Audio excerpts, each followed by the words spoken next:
Greetings, everybody. Thanks for coming back to G4G here on YouTube. I am your host, Napalm Dawn, and today we're going to talk about Marvel's Avengers. This video will not feature any information on Marvel Avengers Alliance Redux Beta 4, so do not ask about it. I do not have any updates on it. I will not entertain any comments on it.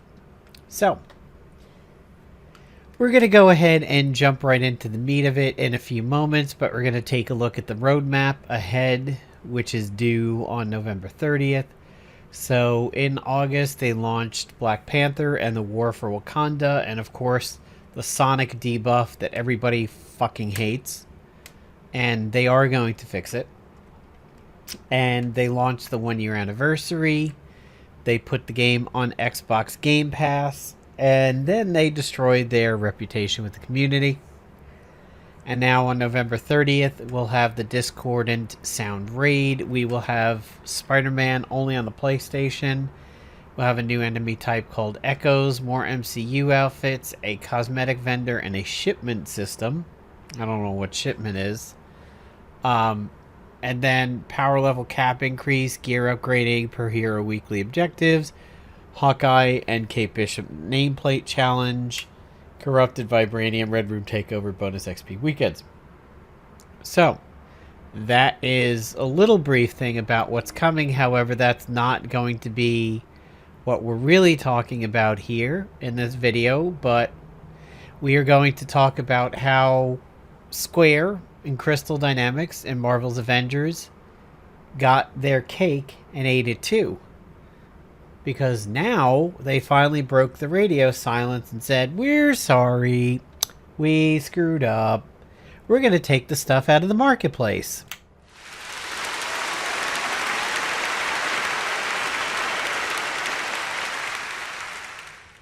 Yay for them, except not yay for them. And here's why. Why is it not yay, you're probably saying? But Napalm, this is what the majority, or well, okay, I shouldn't say majority or minority because I've never polled the community, but this is what members of the community wanted. They wanted the catalyst and fragment extractors out, right? Yes, we did. Like a month ago. They took their sweet bippity time, and this is what we're going to talk about here. So, we apologize for not responding sooner to your outrage, which was warranted about the addition of paid consumables in the marketplace. We introduced them because we are greedy bastards, and we knew we had a shot at the evolving player base to rake them over the coals. And we didn't see it as pay to win, because in reality, it isn't pay to win. It is pay to convenience, or pay to fix, because they nerfed experience to begin with. Pay to skip, pay to grease the skids on the grind, however you want to say it. Pay to win probably is wrong. This is not a competitive game where you're competing with other people. What you do in the privacy of your own home with your copy of Marvel's Avengers really does not affect anybody else. So pay to win is a strong term that is incorrect. It was pay to convenience. After considering your intense feedback, we have decided fucking finally that by the end of today, this was several days ago, we're going to remove the bullshit that we put in the marketplace. They will continue to be earnable rewards because that's how it always should have been. And if you got some already because you paid money or earned them, you get to keep them.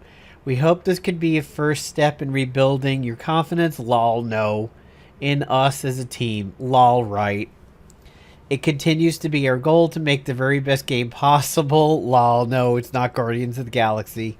Thank you for being part of the Marvel's Avengers community, all 73 of you that are actually left playing.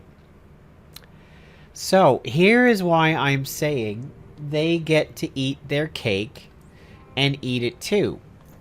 Because they let it go for so long, they knew they would get people joining the game from the Game Pass and may have said, "Hey, I've got this friend, Napalm Dawn, who's got a bunch of max level characters. I want to catch up to him really quick so we can play with some of the characters he's got maxed out. I'm going to buy these boosters to catch up quickly, when in reality it is the boosters to catch up normally to fix the nerfed experience gains that they had. They knew exactly what they were doing when they did this. They waited until it hit Game Pass.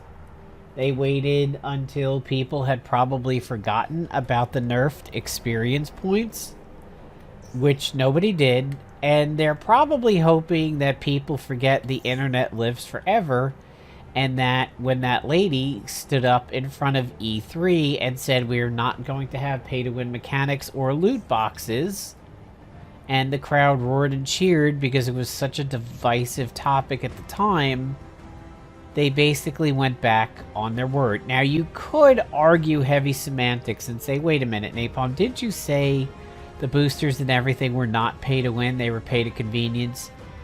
Yes, but it's in that category. Because she said it's only cosmetics, and that's the thing. That's where any defense of the situation based on what she said falls apart, because she did say it is only cosmetics. And when you have the boosters and everything like that, it goes beyond cosmetics. So they sat for a month thinking, you know, if we just ignore the steaming pile of poo in the corner, we will eventually grow nose blind to it, and then when it's good and solid and less stinky and kind of desiccated, we're just gonna put a shovel under it and throw it out the window. Well, the problem is that it sat stinky and squishy the entire time because it stayed fresh. Nobody was letting them off the hook about it. They could sit there and say, hey, here's AI Tony from, Marvel Champions, Marvel Realm of Champions, oh, look, it kind of looks like the AI Tony there, and the distressed armor, and a dude who looks like he's been through some shit. You like these skins, right? Here's the Iron Man 2 suitcase skin. You guys like the skin, right? No. We want you to fix the game. We want you to fix paying for convenience. Okay, so how about Captain America with the right shield for a change? And yeah, it looks a little bit less like Paul Walker from the Fast and Furious series. No, fix your bugs.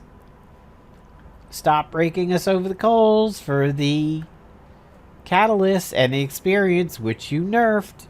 Give us back the blueprints. Okay. How about some information on Spider-Man? So here's some morning workout outfit for Thor. You guys happy yet? No. All right, fine. We'll take out the goddamn catalyst and the boosters. They waited too long. The radio silence was too deep. If they had at any point said, all right, we hear you guys. We are evaluating this internally. We have teams investigating this. Like, if they had said something, if they had said, we hear you, then maybe it would have been better. It's honestly like, do you remember the original Halloween with Jamie Lee Curtis when she gets chased out of the house and she runs over to a neighbor and she's like pounding on the outside of their house and she's like, help, help, help me. And they turn on the porch light and then they turn it off and they pretend they're not there. That is still more communication than Square and Crystal Dynamics did with this. Because at least they turned on the light to look. This is just straight up darkness in the house. You know people are in there. You hear the breathing, but they're not turning on the light. They're not opening the door. And by the way, Michael Myers is trekking around after you outside. Oh, and there he is, coming around the back corner of the house. That's what they did. And now that they have finally said we've taken it away, you know what? The damage is done. Your reputation with the community is damaged. Your lack of communication has damaged us. Your lack of timeliness has damaged us. And Guardians of the Galaxy is proving to be a better game. You're screwed. You're so screwed at this point.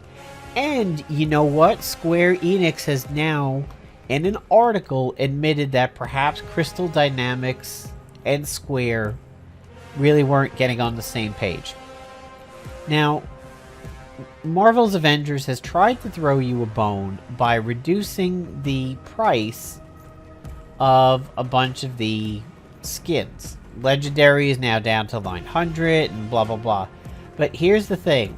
Exotics are still 1400, and when you go to the marketplace and you want to buy credits to get these things, okay, you have either 1,000 or 2,000. This is a known situation when it comes to free-to-play shops, that they give you goal-posted purchases and your items sit squarely in the middle of it. So if you wanted the flashback bundle, which is $12.25, or you want an exotic skin, which is $1,400 like this, you have to get a middle pack.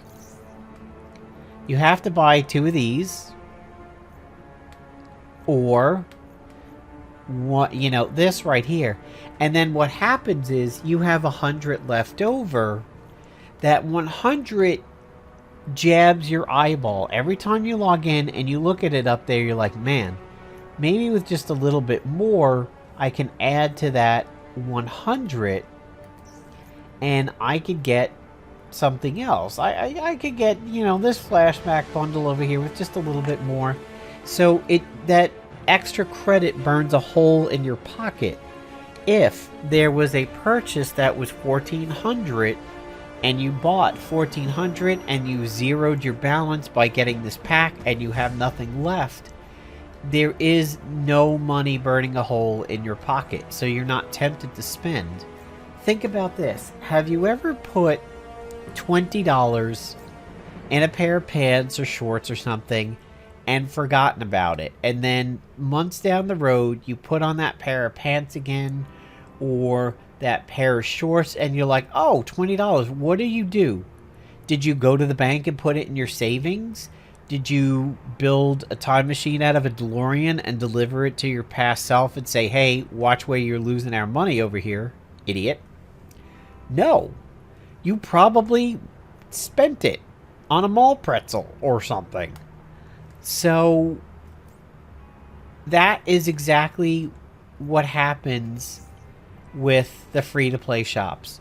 They put flanking purchases for real money so that you have some left over to go ahead and remind you that you have some left over, and it burns a hole in your pocket and you are tempted to buy more. That's a real thing. There is a symposium on these tactics from some Swedish or a guy from Norway, Jürgen Flargenblarg, Smorgiborg.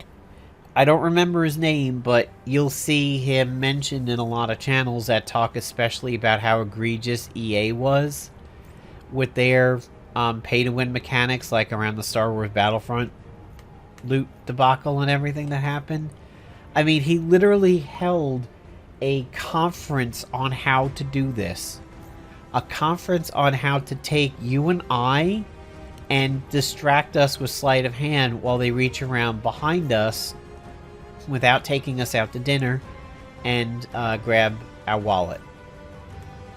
And you know what? What's really sad is these guys are following it to a T.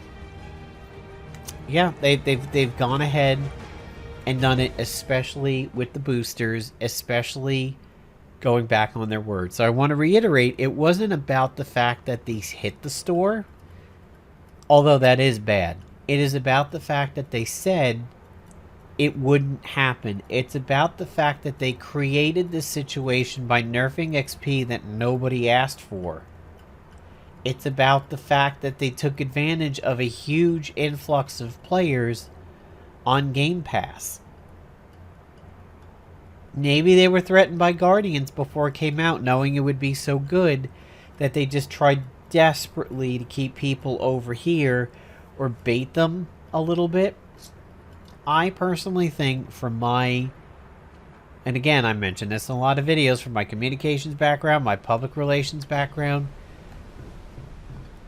Square needs to do something more than what they've done in this. They need to do more than just apologize. They need to do more than just say, you know, we're sorry we did this. They need to give us something. Something along the lines of compensation. How many of us have gone ahead and played free-to-play games that when the server goes down, either on purpose or spur of the moment, accidental, you know, fixing bugs and shit, they've given you compensation for the downtime.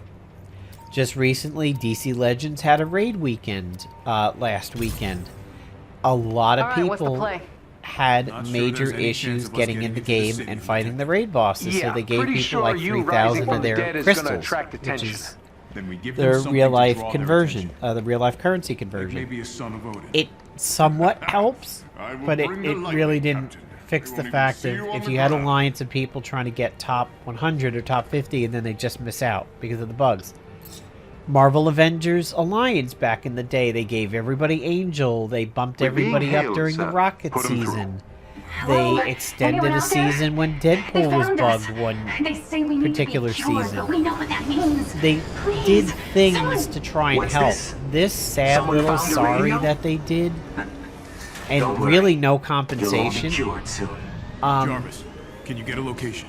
isn't worth it. I think they should have given everybody 1,400 credits so everybody could get a major skin that they wanted. Or maybe they've wanted 2 skins but only really had enough to get 1. And, you know, now they get a Make-A-Wish people believing they're dangerous.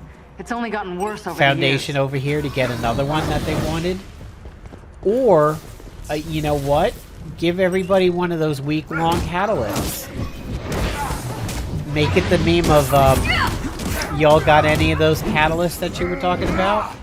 Like, they needed to do something other than just give us, you know, some chintzy Guardians of the Galaxy nameplates if both Marvel's Avengers and Guardians of the Galaxy were tied to your Square account. You know what? It's not enough. Nameplates are never the answer. They should have gone credit-based. They should have gone,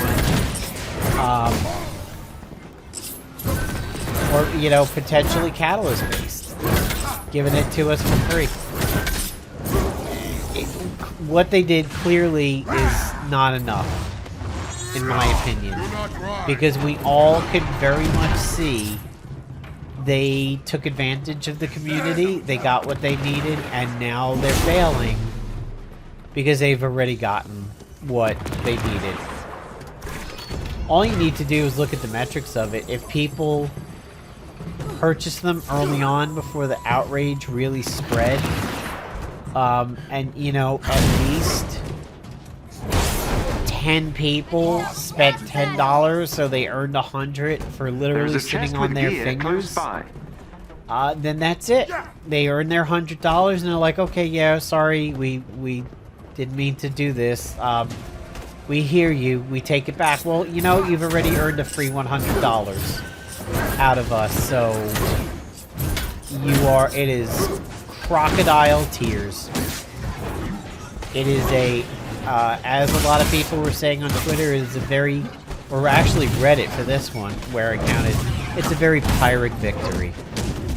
We, as Marvel's Avengers players, if you are still playing it, have really earned a... Are you serious? Jump off the roof and hit him, T'Challa. Motherfuck. We have earned a very pirate victory. Very empty and hollow. Because unless they say we plan to communicate better, we, like Destiny 2 with Bungie, we plan to communicate better, we're sorry we screwed up about this. We will do better, and then they actually do better. Maybe then can we let them off the hook. I think it's completely wishing in one hand and crapping in the other to hope that Spider-Man will break out of just being a PlayStation exclusive. Really, that is kind of what they should do to get the best intention with the community, the best impression. But that's not going to be up to them. If Sony doesn't release them from that, well, you know, then that's it. There's honestly nothing they can do. But it would be nice if that's what they could do. And take your missiles and shove them up your ass. And land so that I can do this, except Captain America's going to steal it from me. But I'll do it for this guy instead. Take down. Still don't have an emote for him. No emote for Black Panther. Can't even really buy one. So, there you go, guys. There's my take on what's happening with Marvel's Avengers. By the way, if you do not have Marvel's Guardians of the Galaxy, get it. It is very good. It does not need to always be online. It is a single-player based experience. And it is a lot of fun. And I'm sure for somebody who only has Marvel's Avengers and is potentially watching Guardians on YouTube or Twitch, is probably going to be very jealous and feel left out. And that's all I gotta say about that. Have a good weekend, everybody. See you on the flip side.